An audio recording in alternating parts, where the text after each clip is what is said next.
Oi, bom dia. Entramos pontualmente às 11 horas. Hoje a live é com um convidado muito especial. Estou esperando então o Ricardo chegar. Olha lá, chegou.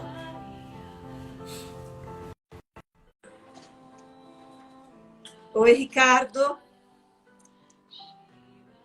Esperando o Ricardo. Ai, eu tô emocionada. Ai, gente, eu tô emocionada.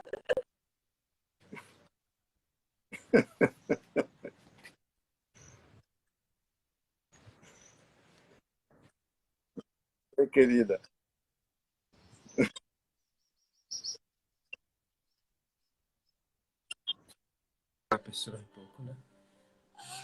E é um tema tão importante que acho que está me colocando nesse estado assim, né, Ricardo? E eu gostaria de falar que a decisão de ter convidado o Ricardo neste momento foi que eu vi uma postagem dele, do Bhagavad Gita, umas fotos no Instagram dele, e eu vi o quanto ele conseguiu correlacionar com o exato momento que parece que a gente está vivendo uma guerra, né, Ricardo? Parece que a gente está vivendo uma guerra. A gente está num campo de batalha e tudo parou.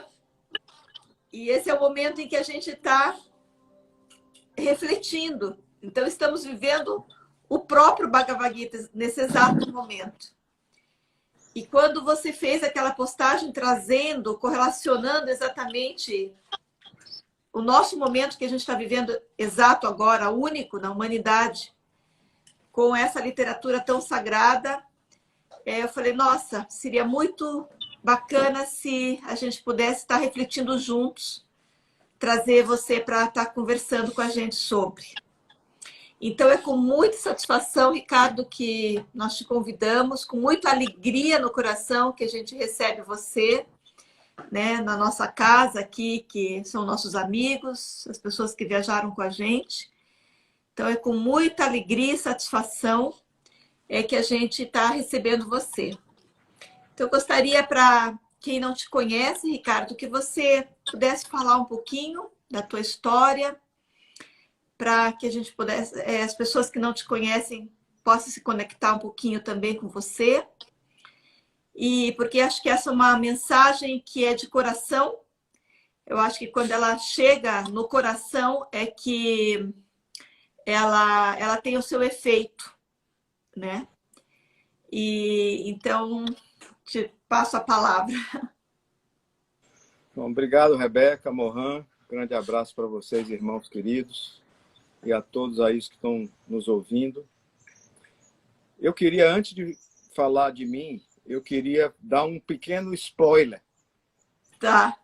De uma parte bem avançada, lá na frente da história do Gita, que é logo no final da história. É um spoilerzinho pequenininho só. Arjuna pede a Krishna, finalmente, que mostre a ele não a forma humana, mas a forma divina dele.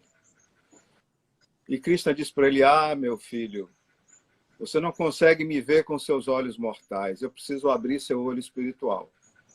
Ele aí concede a bênção suprema a seu amado discípulo, e Arjuna vê a forma universal de Krishna. Universos dentro de universos, e galáxias, e estrelas, a onipotência do Senhor, a onipresença, e ele fica extasiado com aquilo, ele entra instantaneamente em samadhi. Sim. Mas no final da experiência, ele começa a sentir medo do lado maligno da criação, do lado escuro, e ele implora a Krishna que deixe ele vê-lo outra vez na sua forma humana. E Krishna, de uma forma muito compreensiva, fala assim, meu filho, seja feita a sua vontade, e reassume a forma humana. E Arjuna se prostra aos pés dele, cheio de reverência, cheio de um sentimento indescritível, depois da experiência que teve. E Krishna fala para ele, olha, meu filho, se você quiser me adorar dessa forma, tudo bem. Sim. Mas a minha forma favorita é que você me veja como o mais próximo dos seus amigos, como o mais amado dos seus amantes, porque a nossa relação, você acabou de ver, ela é fundamentada no amor. É. Então, é uma parte especial do Gita que nos toca profundamente, e é nesse espírito que, antes de dizer qualquer coisa, eu queria pedir a todos vocês, eu tenho essa imagem aqui dele, que sempre me acompanha. Linda. Fica na minha mesa enquanto eu trabalho. Linda. Uhum. E eu queria tocar os pés dele e, junto de todos vocês, fazer uma pequena oração para que ele esteja presente, para que ele esteja mais próximo dos próximos, para que ele guie nossas palavras, guie nosso coração e guie tudo o que a gente fizer durante essa live, durante toda a nossa vida. Amém. Deixar ele aqui do meu lado, tomando conta de mim. Sim. Bom, eu podia facilmente dividir minha vida em antes do Gita e depois do Gita. Uhum. Então, contando um pouquinho da minha história antes do Gita, eu nasci em Salvador, aqui pertinho de Itaparica, onde eu estou, Sim. em 1960. E desde criança, desde que eu me entendo por gente, com 4, 5 anos, eu olhava para o mundo e falava, que coisa sem sentido. Uhum. Esse mundo não faz, mas nem o mais básico sentido. Eu aí procurei minha mãe, né, e falei para ela isso. E minha mãe virou para mim e disse, menino, vá brincar. A senhora não filosofar, não, você é uma criança, vá brincar. Mas eu não queria brincar, eu queria filosofar, eu queria pensar sobre a vida, pensar sobre o mundo. Que quanto mais velho eu ficava, né, com 7 anos, 9 anos, 10, menos sentido o mundo fazia para mim. Eu me sentia como um cachorro que caiu do caminhão de mudança. Eu não podia voltar para casa e não sabia qual era a minha casa nova. Então, foi uma infância muito difícil, porque eu não tinha respostas para essas perguntas. Por que que existe tanta desigualdade? Por que que existe tanta maldade? Mas, principalmente, 1% da população mundial detém mais de 90% da riqueza do mundo. São donos de tudo, de meios de comunicação, de indústria farmacêutica, indústria de alimentos, são donos da água, enquanto isso 99% da população se degladia pelos 1% que sobraram. Isso não fazia sentido para mim. Com 15 anos, eu vi um filme do meu grupo favorito de música, que é o Pink Floyd, chamado The Wall, onde, numa das músicas, eles retratavam pessoas todas com a mesma farda, com a mesma máscara, então eles não tinham individualidade. E essas pessoas marchavam sobre uma plataforma e caíam numa máquina de moer carne e saía salsicha do outro lado.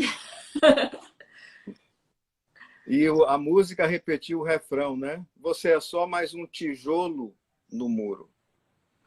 Isso me revoltava imensamente.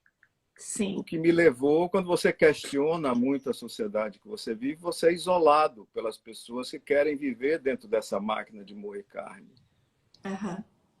E quando eu vi a televisão, aí Sim. a quantidade de medo que é incutido, de imoralidade, de inutilidade, né? Sim. É realmente uma programação. A sociedade fica sendo programada a se comportar daquela forma. Sim. Então, foi uma infância e uma adolescência onde eu vivi muito isolado, muito sozinho.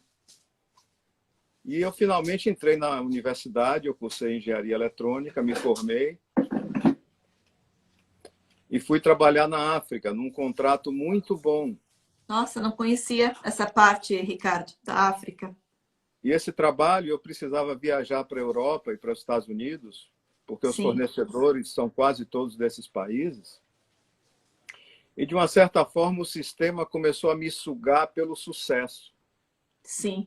Quanto mais sucesso eu tinha na profissão, mais dinheiro, mais promoções, hotéis 5 estrelas e voos em primeira classe, essa coisa meio que te seduz pelo sucesso. Mas, por outro lado, viajando frequentemente entre a África, o Brasil, os Estados Unidos e a Europa, e vendo os tremendos contrastes, né? Civilizações tão ricas, tão opulentas. Você vai para a África, para o Brasil, você vê a miséria, a pobreza, o sofrimento. Isso começou a me causar um descontentamento tão profundo. Eu tinha estados de depressão extremamente profundos, que finalmente, em 92, eu pensei, olha, se eu não quebrar com o sistema, se eu não pensar livremente, eu jamais vou descobrir as respostas que eu estou buscando. Por que o mal? Por que a desigualdade? Por que a injustiça? Por que o egoísmo? Sim. Então, no auge da minha carreira profissional, eu pedi demissão da minha empresa, botei uma mochila nas costas e disse, eu vou andar pelo mundo até encontrar essas respostas. Eu preciso estar fora do sistema para que eu possa pensar, para que eu possa refletir. E fiz isso durante muitos anos. Sabe esses doidos que ficam de mochila nas costas andando pelo mundo? Sei, sei. Mas, por outro Conheço bem. lado, a liberdade de viajar, de conversar com várias pessoas, de várias culturas, de não ter compromisso com o horário, com esse sistema que mantém a gente escravizado mentalmente, me fez começar a encontrar boa parte dessas respostas. Mas as respostas fundamentais, não. Até que eu encontrei a autobiografia de um yogi, o livro do nosso guru amado, Paramahansa Yogananda. Sim. Isso em 95, né? Há 25 anos atrás. E cada página da autobiografia que eu passava, uma resposta era recebida. Sim. Sim. E, é claro, depois desse dia, a paixão pelo meu guru, a paixão pelos ensinamentos dele, a paz que eu comecei a sentir por ter aquelas respostas que eu busquei durante 35 anos, começaram a vir. E, a partir daí, foi um caminho sem volta. Mas, a um certo ponto, eu comecei a questionar meu mestre por que ele fala tanto sobre todos os outros gurus da nossa linhagem, mas tão pouco sobre Krishna. Eu comecei a ficar, então, obstinado a buscar mais informações sobre Krishna. E eu busquei por muitos anos sem achar. Até que na casa de uma amiga, ela falou casualmente, porque eu gosto muito de ler, ela sabia disso. Sim. Ela falou, você já viu esse livro aqui, o Bhagavad Gita de Krishna? Foi a primeira vez na minha vida que eu ouvi essas palavras. Aquilo bateu na minha alma que nem uma lança, que nem um raio. E eu imediatamente pulei, quase bati nela para tomar o livro da mão dela para ler. Mas eu estava começando na selfie e eu me lembrei, caramba, acho que o mestre escreveu um livro sobre o Bhagavad Gita. Eu não vou ler esse livro, não, eu quero ler o livro dele. E aí, pela primeira vez, eu botei as mãos nessa preciosidade. A interpretação de Yogananda do Bhagavad Gita. Pega lá, amor, legal, não? Como o livro não estava disponível no Brasil ainda, eu descobri que o Centro de Meditação em Salvador tinha esse livro na biblioteca. Eu corri para lá que nem um louco, eu não sei como é que eu não bati o carro. E eu fui na biblioteca, quando eu tirei o livro da prateleira, tinha poeira ao redor, ficou a marquinha do livro, sabe? E quando eu vi no cartão, nunca aquele livro tinha sido retirado da biblioteca. Nossa. Eu estava sendo o primeiro. Nossa.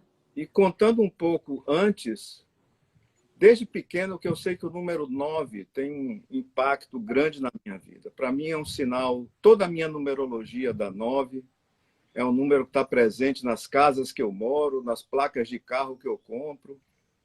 Né? Para mim é um sinal de Que coisa boa. O Número 9. da espiritualidade, né, Ricardo? É o número da espiritualidade, o 9. E quando eu peguei o cartão para assinar, né, que eu estava retirando o livro da Sim. biblioteca do centro, eu tinha que escrever a data. Era 9/9/99, às 9 horas da manhã. Nossa! Que sincronicidade maravilhosa! Foi o meu primeiro contato com esse tesouro aqui. Eu não conseguia nem dormir, nem comer. Eu só queria ler o Gita. E todas as respostas que eu busquei durante toda a minha vida, eu encontrei nesse livro, num único lugar. Eu procurei pelo mundo todo, em várias pessoas, incessantemente, de uma forma obstinada, e encontrei todas as respostas nesse livro. E a paz que eu sinto desde então, eu só posso me curvar diante de Krishna todo santo dia e, sei lá, de alguma forma tentar transmitir essa gratidão, porque minha vida de lá para cá é uma vida... É diferente, não é? Quando você tem as respostas, quando você Sim. sabe onde você se insere, porque as coisas são como são. Então, Sim. gratidão eterna. É uma profunda gratidão que nasce do coração da gente, porque quando é algo que angustia a alma e você começa a receber o néctar das respostas, é só gratidão que vem no coração da gente. Então, reverências à tua linda história, Ricardo. Não conhecia, não sabia que você também tinha sido mochileiro das galáxias. Sabe aquela música de Raul Seixas? O moço do disco voador? Não me deixe aqui enquanto eu sei que tem tanta estrela por aí. É. Que lindo, linda a tua história, maravilhosa. Então, Ricardo, vamos entrar no Gita, na história do Gita, né? Eu queria que você falasse um pouquinho para as pessoas que estão entrando, às vezes até pela primeira vez em contato com essa literatura, através de nós, de você, por que ela tem essa importância tão grande dentro de um compêndio gigantesco que é a literatura védica. Então, a literatura védica ela é gigante, escrita há milênios, mas existente há não sei quanto mais do que milênios. Mas em algum momento ela foi escrita, 5, 10 mil anos atrás, e viva até hoje. Então, e ela é gigantesca, essa literatura. Porque isso aqui, ele é grande, gente, mas o Gita, porque ele está interpretado por Paramahansa Yogananda, esse aqui é só um volume. Mas a Gita talvez seja algo desse tamanhinho, né, Ricardo? Bem pequenininha, só os versos. Porque são 700 versos, 18 capítulos. Então, como que um livrinho desse tamanhinho teve um significado tão gigantesco, homericamente gigantesco, perante até uma literatura tão rica e grandiosa como é a literatura védica? Acho que eu queria que você começasse mais ou menos localizando essa literatura dentro de uma literatura maior. Quando você me convidou para a live, Rebeca, meu primeiro sentimento foi, não. Eu lembro. Tem em português, Muita sim. coisa. Eu sou uma pessoa muito reclusa, né, desde criança. Sim. Vivo em retiro há 25 anos.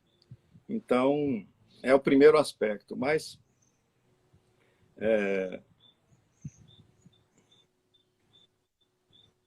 principalmente, como é que um grão de areia fala do universo?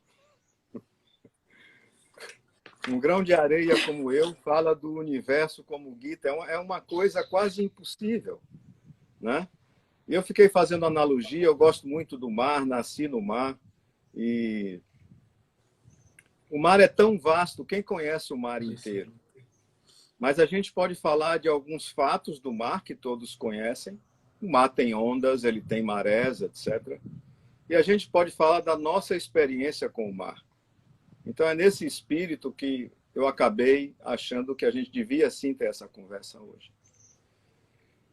Então, a vastidão do Gita se insere numa vastidão ainda maior, como você citou bem. As 3 grandes escrituras da Índia, esse tesouro que a Mãe Índia nos deixou, é composto de uma escritura chamada Srimad Bhagavatam, onde são descritas as 20 encarnações de Vishnu. E as outras 2 é uma história mais profunda de 2 dessas encarnações de Vishnu e Lakshmi, que é a encarnação dele como Rama e Lakshmi como Sita, e logo em seguida a encarnação de Vishnu como Krishna e Lakshmi como Radha.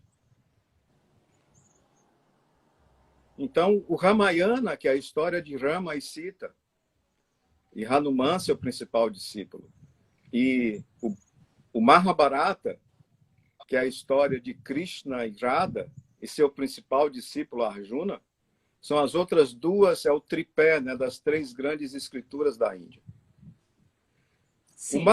O Bhagavad Gita, ele é o capítulo 18 do Mahabharata. Na verdade, o Gita está contido no Mahabharata, nesses 700 versos que você citou. Como um todo... acho que o Mahabharata tem 100 mil versos, né? Exatamente. E o Gita 700. Isso, para a gente ter uma ideia bem numérica de como o Gita se insere na história do Mahabharata. 100 mil versos no total, o Gita tem 700. E ele é o capítulo 18 do Mahabharata. É uma das razões que boa parte das pessoas tem dificuldade de entender o Gita. Imagina um livro que você tenta começar a ler ele pelo 18º capítulo, sem ter todo o contexto anterior. É muito difícil. Então, é importante a gente entender que o Gita se insere num contexto muito maior. Por isso a pergunta é tão importante. E por que ele é tão importante? Porque ele é o clímax da história. Sim.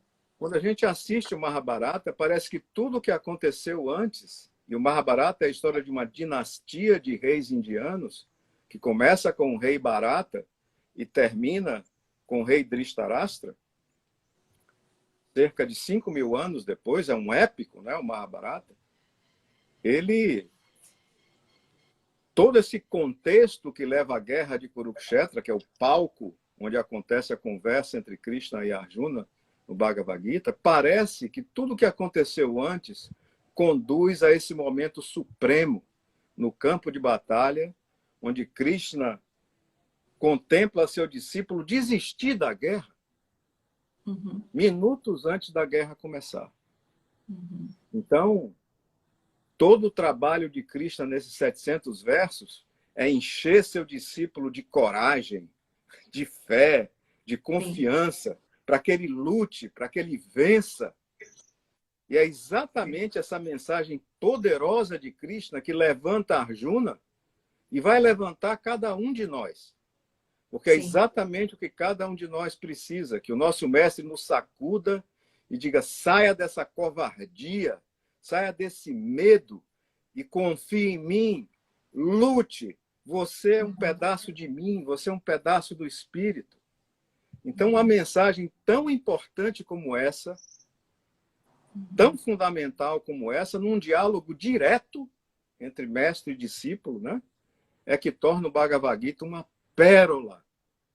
O grande discípulo do mestre, Raja Chitanakananda, disse que o que a Índia deu para o mundo não pode ser retribuído nem com toda a riqueza material que o mundo possa dar de volta à Índia. E a grande pérola é o Bhagavad Gita. Sim. Porque era exatamente no momento da guerra, que a guerra iria ainda começar, uma guerra santa, como você mesmo falou, né? Exatamente no momento em que as duas partes da mesma família, eles eram primos, né, Ricardo? Né? Eles eram primos e estavam travando uma guerra para a disputa de uma cidade, né? Que por justiça era dos Pandavas, né? Porque eram os Pandavas e os Kauravas. E por justiça era dos Pandavas, mas os Kauravas tinham pego para eles. Então, e os Kauravas fizeram muita coisa errada, fizeram muita injustiça. Então, por justiça, os Pandavas tinham que recuperar essa cidade que era Hastinapura. Você vai me corrigindo aí, Ricardo. E aí, nesse exato momento em que os dois exércitos estão ali, um de frente para o outro, e que Arjuna está ali em cima da carruagem com o Krishna, e ele entra em conflito existencial, né? Ele entra em conflito existencial minutos antes da guerra. E esse minutos antes da guerra e esse conflito existencial, quando Krishna conversa, quando Arjuna conversa com Krishna, é o Bhagavad Gita. Toda a história antes e depois é o Mahabharata. E o Gita, ele é somente esse diálogo que aconteceu. É interessante que ele foi escrito depois, né, Ricardo? Ele não foi escrito quando foi escrito o Mahabharata. O diálogo, ele foi escrito depois. E não alterou em nada a lógica da história. E aí, então, exatamente nesse momento. Então, essa história, Ricardo, ela foi uma história somente mitológica para a gente trazer o significado e os aprendizados, ou ela aconteceu de verdade, essa batalha, né, essa guerra santa que aconteceu entre a família, ela aconteceu de verdade. E por que eles guerreavam? O que estava acontecendo nessa família? O que eles guerreavam? Por que eles estavam guerreando? Eles teriam que guerrear. Tá. O contexto é o seguinte. A história do Mahabharata começa com o rei Bharata. Bharata significa aquele que busca a luz. E tanto Bharata como todos os reis que o sucederam, era chamada dinastia da Lua na Índia, ficaram famosos pela justiça, por serem reis que davam tudo pelo seu povo. A população vivia feliz porque o rei era honesto, era virtuoso, era protetor realmente dos cidadãos. Então, há toda uma dinastia de reis adorados pelo povo, porque ele fazia a função que cabe a um rei, servir a seu povo. Sim. Então, todos eles... Então, foi se construindo uma tradição de correção, de virtude, especialmente no trato com o que é público, né? As pessoas que estão em posição de governo, mas para servir ao povo. É uma tradição milenar na Índia. E, finalmente, chegou numa geração, que é a geração onde Krishna nasceu, onde esse lado negativo da família, chamado de Kurus ou Kauravas, eles ascenderam ao poder exatamente da forma inversa, com corrupção, com assassinato, com crime, Sim. com toda espécie de baixaria que se possa imaginar. Mas ascenderam ao poder. Sim. O pai era cego, né? O pai era cego, e aí, por ele ser cego, ele não poderia ascender ao poder. Aí quem era o legítimo era o primo, né? O irmão, na verdade. Na verdade, o irmão dele foi o último imperador virtuoso da Índia, que era o imperador Pandu. Sim. Era irmão do rei cego. E Pandu morreu, e ele estava na linha sucessória e assumiu. E ele era uma pessoa muito vaidosa, muito sedenta de poder. E o filho dele, então, era o príncipe do mal. Era o cara exatamente que baixou o nível completamente, começou a matar, começou a roubar, começou a implantar a corrupção. E os filhos de Pandu, que são conhecidos coletivamente como os Pandavas, herdaram do pai essa nobreza de caráter, essa virtuosidade, não é? Do qual Arjuna é um dos 5, né? Exatamente. Arjuna é o terceiro filho de Pandu. Sim.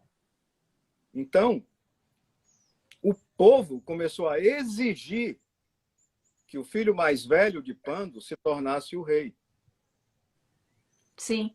E foi feita uma votação, né? E o Yudhishthira, que era o filho mais velho de Pando, ganhou disparado. Sim. Só que ele tentou, o filho de Dhritarashtra, Duryodhana, tentou matar ele. Só que ele não conseguiu, ele falhou.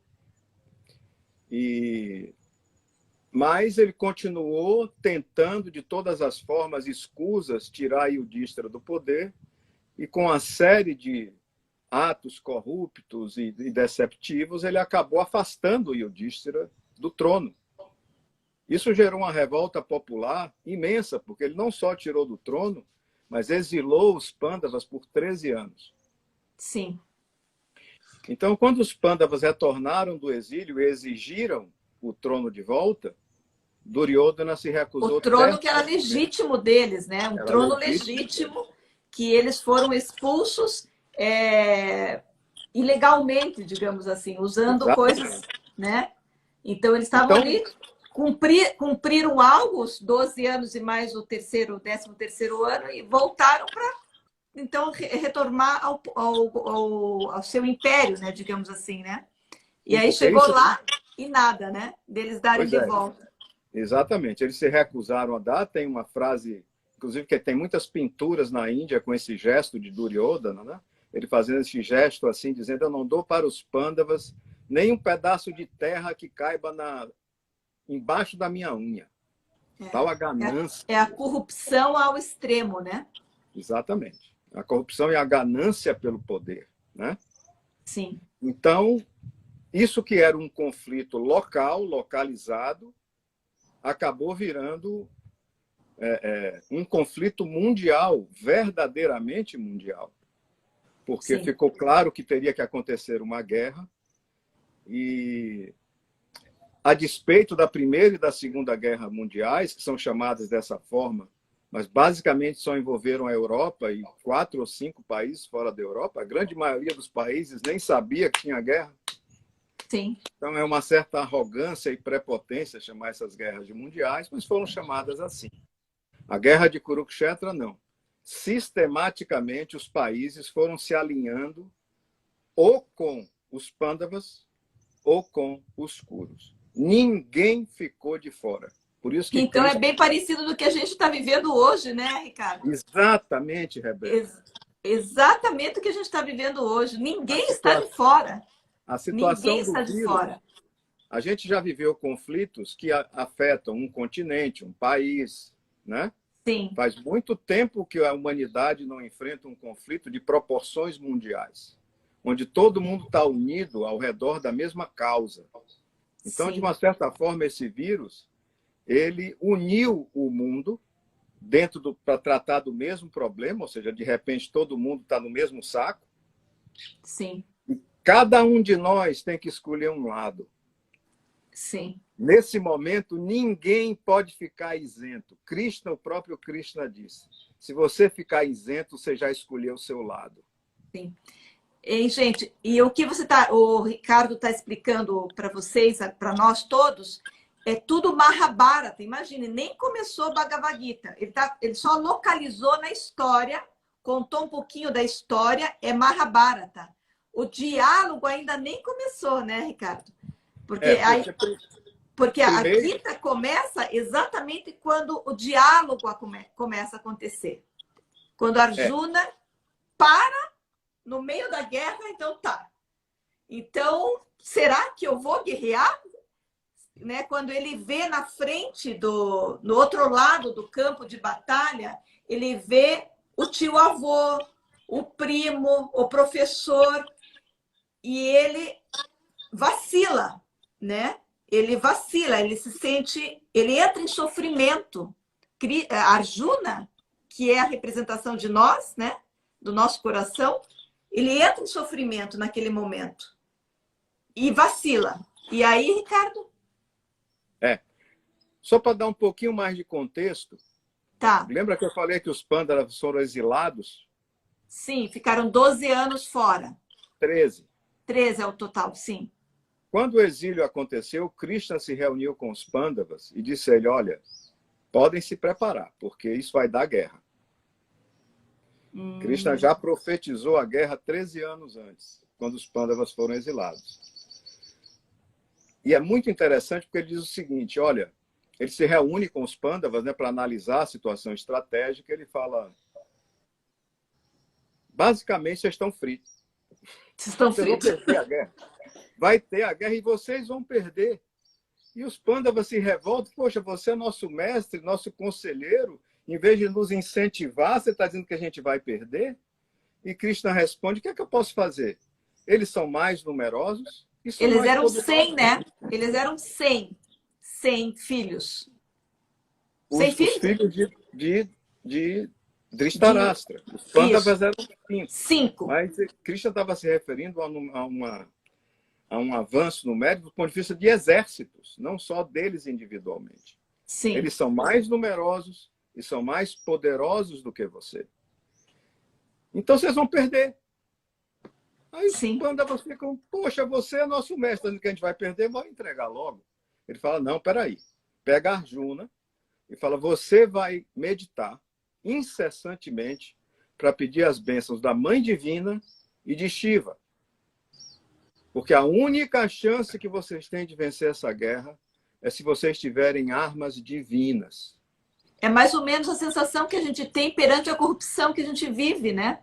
Corrupção não tanto externa, né, coisas externas, quanto do nosso próprio coração, né? Das nossas próprias dificuldades de vencer internamente. A impressão, realmente, eu não dou conta sozinho.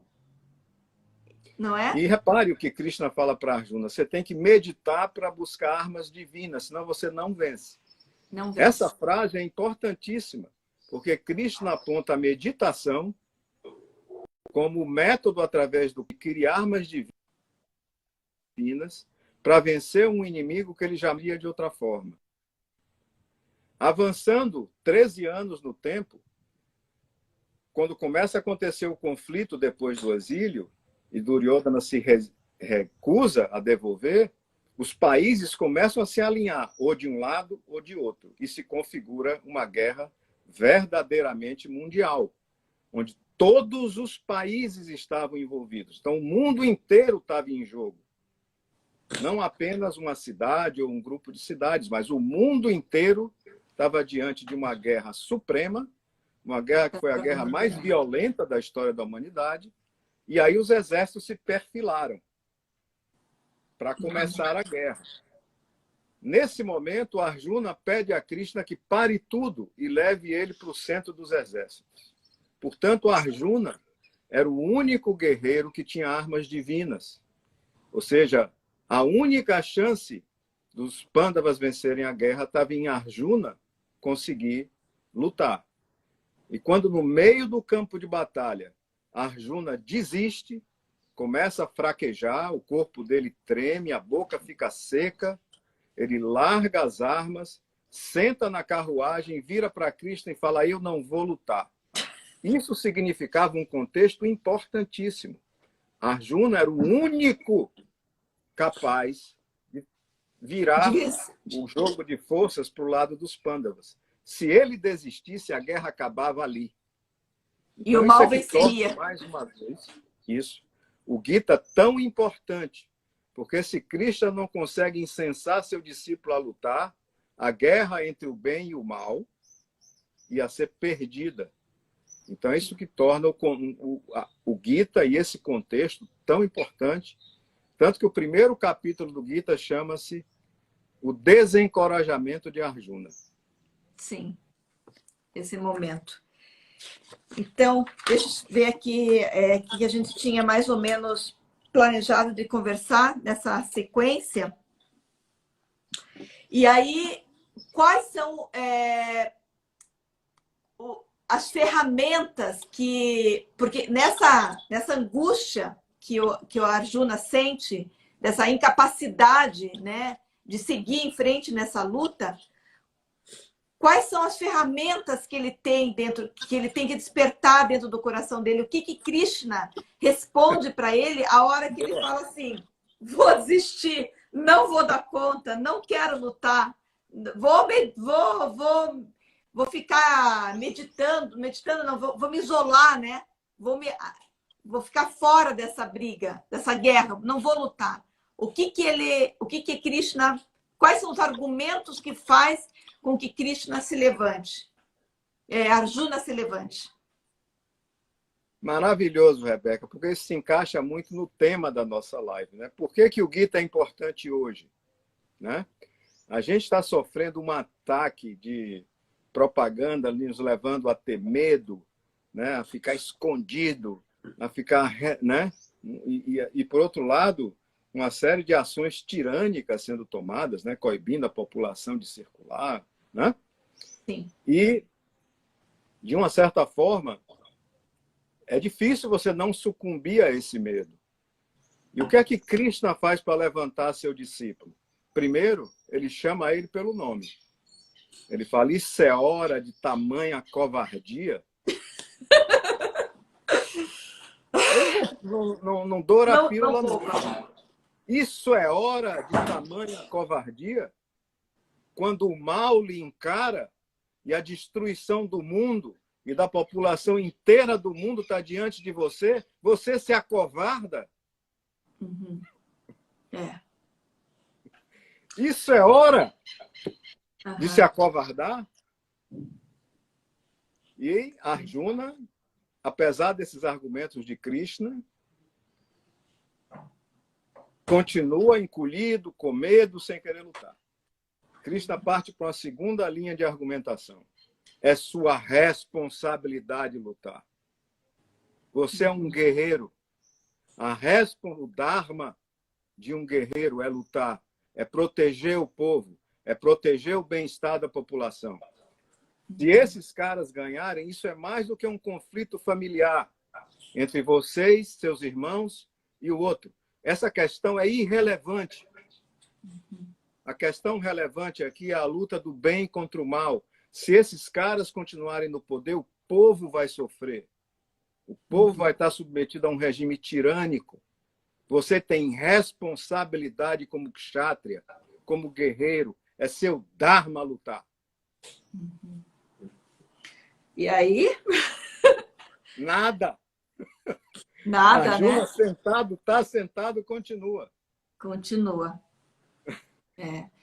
E dá para entrar já, Ricardo, nessa simbologia que existe, porque isso que eu acho também tão maravilhoso, que quando a gente coloca esse mal externo, como nossos governantes, sei lá o quê, parece até que fica fácil. Mas e quando o mal está dentro da gente? Opa. Quando traz essa simbologia, esse entendimento de que existe esse mal aqui dentro do nosso coração, da nossa mente, da nossa atitude. E aí, como é que a gente pode trazer isso para o nosso crescimento pessoal? E não somente em atitudes externas, né? De pensar em política. Pergunta maravilhosa, Rebeca, porque você me lembrou de um caso de Rama. Né? Toda a história do Ramayana começa com toda a luta dele contra um demônio também, né? Ravana. Sim. A mesma coisa que estava acontecendo na época de Cristo aconteceu na época de Rama. Um governador tirânico tocando horror no mundo todo, que era o Ravana. Ele chegou a sequestrar a esposa de Rama, Sita, né, por 1 ano. O que levou à guerra santa de Rama contra Ravana, que Rama vence no final, volta triunfal para Ayodhya e festa no país todo, né, pela volta de Rama, pela vitória dele, que é comemorada até hoje, né? Sei lá, quantos mil anos, 10 mil anos depois, no Diwali, né? Sim. Que é a vitória do bem sobre o mal. E depois que a festa acaba, ele vira para Sita e fala: Sita, a gente venceu um demônio explícito, que era o Ravana. Agora a gente vai ter um desafio muito maior. Porque esse mal vai se espalhar para as pessoas, vai ficar difuso no coração de cada um. E vai ser uma batalha bem mais difícil de vencer. Então, o que Krishna começa a lembrar Arjuna é da prática de Kriya. Uma das coisas que faz o Bhagavad Gita ser tão espetacular é que boa parte das escrituras que a gente tem no Ocidente são escrituras que vêm das idades, das eras da escuridão. Então, são altamente simbólicas, né? São Sim. cheias de simbolismos e parábolas. O Gita é um diálogo direto entre um mestre e um discípulo, onde o discípulo faz perguntas a seu mestre e ele responde com clareza científica.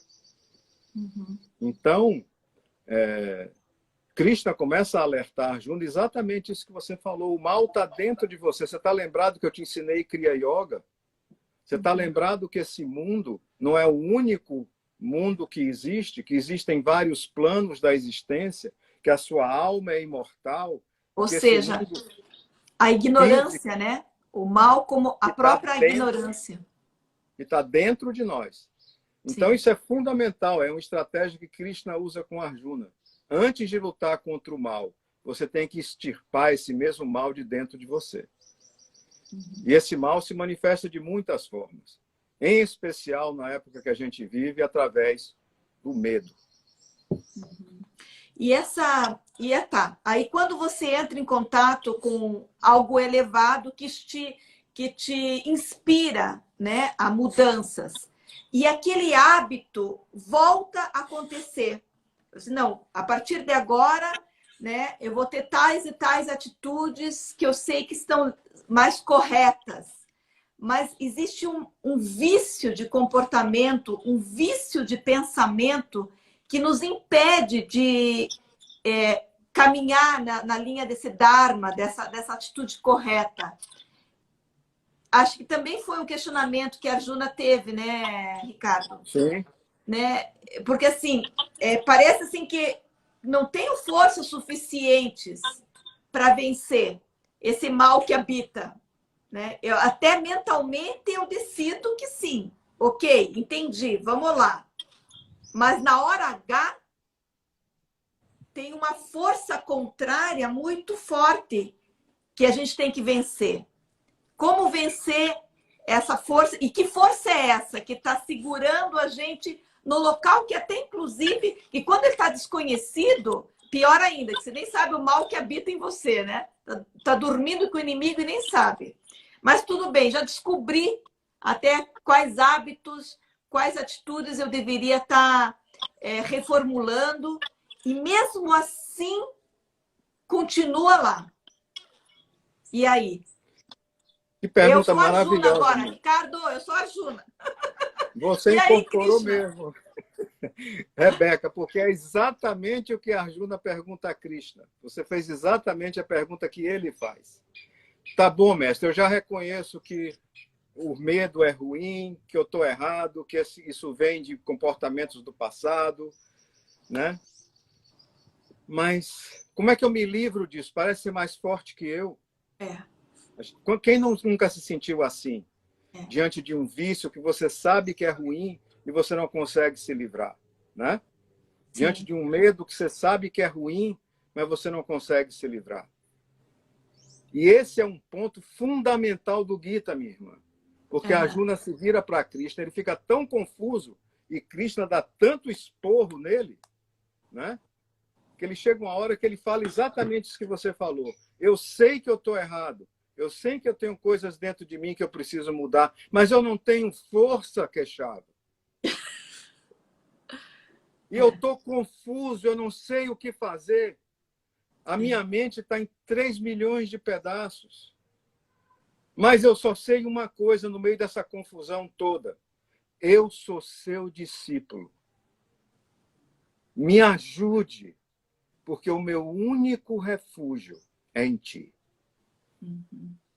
A força da oração, a força da devoção, da entrega. De se jogar aos pés do seu guru, com tudo que você tem de bom, com tudo que você tem de ruim, e dizer para ele, eu sei de tudo isso, mas eu sei uma coisa mais que tudo. Eu sou seu discípulo. Me ensine, porque meu único refúgio é em ti. Nessa hora, a Krishna chega a fazer assim, ó. Opa. Sim. Ou seja, a nossa grande arma, a gente tem que lutar sim. Tem que lutar. O mestre Yogananda diz o seguinte, Trabalhe como se tudo dependesse de você e ore como se tudo dependesse de Deus. Esse equilíbrio entre o nosso esforço pessoal e a entrega aos pés do seu mestre é que lhe dá a vitória. Quando Arjuna fala isso, Krishna falou, a cabecinha dele se abriu. E aí, amiga, tome sabedoria, tome força, tome luz, tome amor, tome entendimento, e Arjuna começa a ficar em êxtase. E aí ele começa a pedir mais, e me conte isso, e me conte aquilo, e como é isso, e como é aquilo. E Krishna, tome, tome, tome. Por isso que o Gita é tão lindo. Conhecimento. O conhecimento da força. Superar essas coisas dentro da gente, que a gente está tentando há milhares de encarnações e não consegue se livrar. É a hora que você se joga aos pés de seu guru com total confiança e diz, eu estou aqui, meu refúgio é em ti, me aponte o caminho a seguir. Aí, amiga, o resto da história é só força, é só luz, e termina com a vitória dos Pândavas, claro. Sim.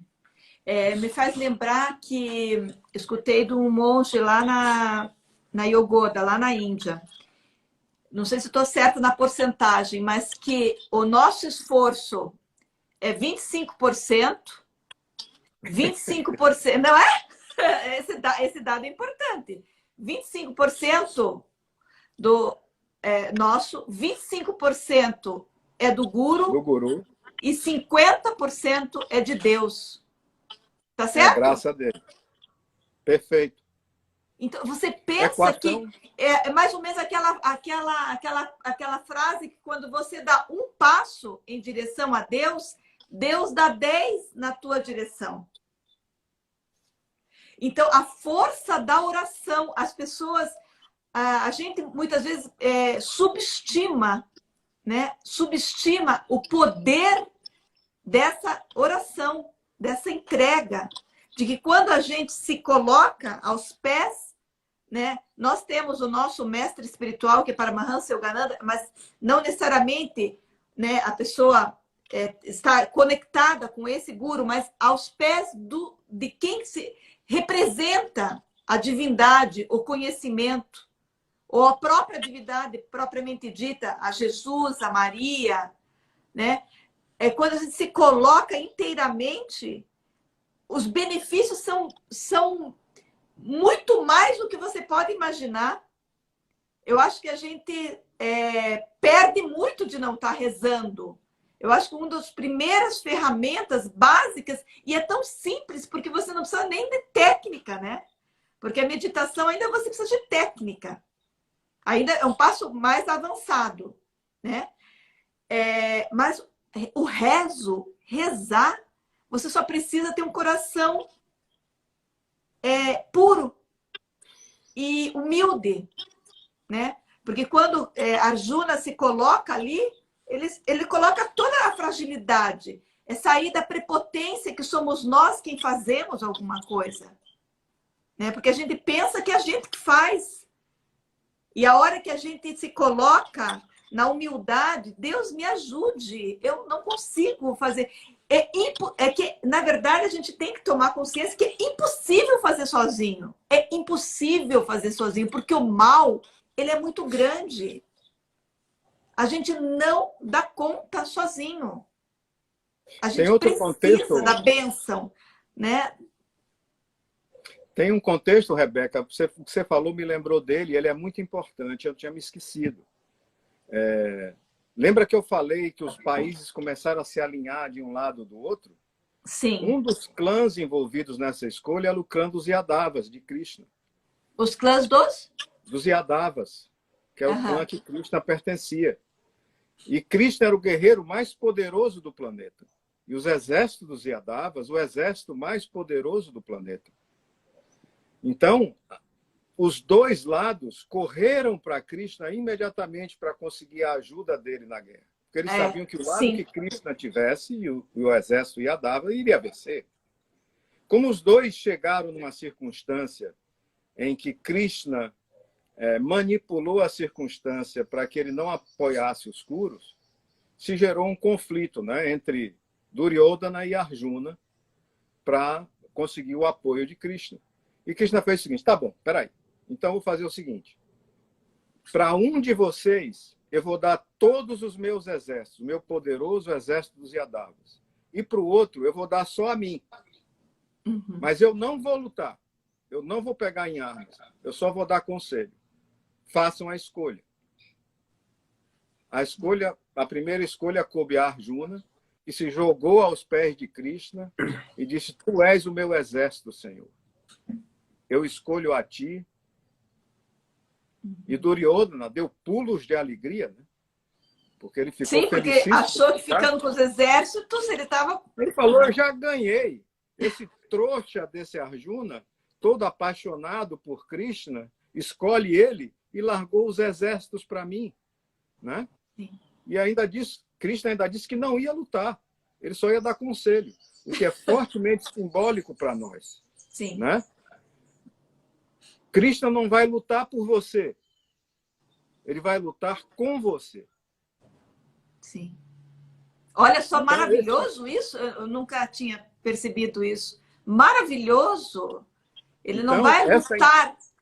Krishna não lutou. Krishna aconselhou. Ele alertou isso antes da escolha.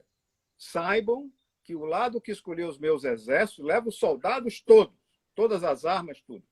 O mais poderoso exército do planeta. Seria como se, por exemplo, você pegasse o exército americano em dias de hoje. Quem pegar o exército americano do seu lado, né, tem uma vantagem óbvia. E Krishna disse: o lado que me escolher, saiba que eu, pessoalmente, não pego em arma. Eu não vou lutar. Eu só vou dar conselho e estar do seu lado. Sim. E Arjuna, sem hesitar, fez a escolha certa. Essa é uma chave para o nosso sucesso também na situação que a gente vive hoje. Lute, levante, não se acovarde. É a hora de lutar. Quando o mal está lhe olhando de frente, você está escondido no seu sofá. Isso é hora de covardia. Levante, lute. Agora saiba que eu estou do seu lado. É maravilhoso. Essa entrega, se você analisar, durante a guerra de Kurukshetra, Rebeca, durou 18 dias. E são vários capítulos no livro. Sim. Eu não conseguia comer, eu não conseguia dormir, eu não conseguia fazer nada. Eu tinha que ler aquilo que eu não conseguia parar. Porque é maravilhosa a situação, as situações que vão se desenvolvendo na guerra. E o que você vê é que Krishna, apesar de só aconselhar, os conselhos que ele dá são fundamentais para a vitória dos Pandavas. Sim. Maravilhoso. Mas quem luta, quem pega em arma, sou eu e você. É, maravilhoso. Ricardo, a gente está com 3 minutos para falar. Vamos falar, se quer falar onde que as pessoas podem comprar ou, sei lá, adquirir.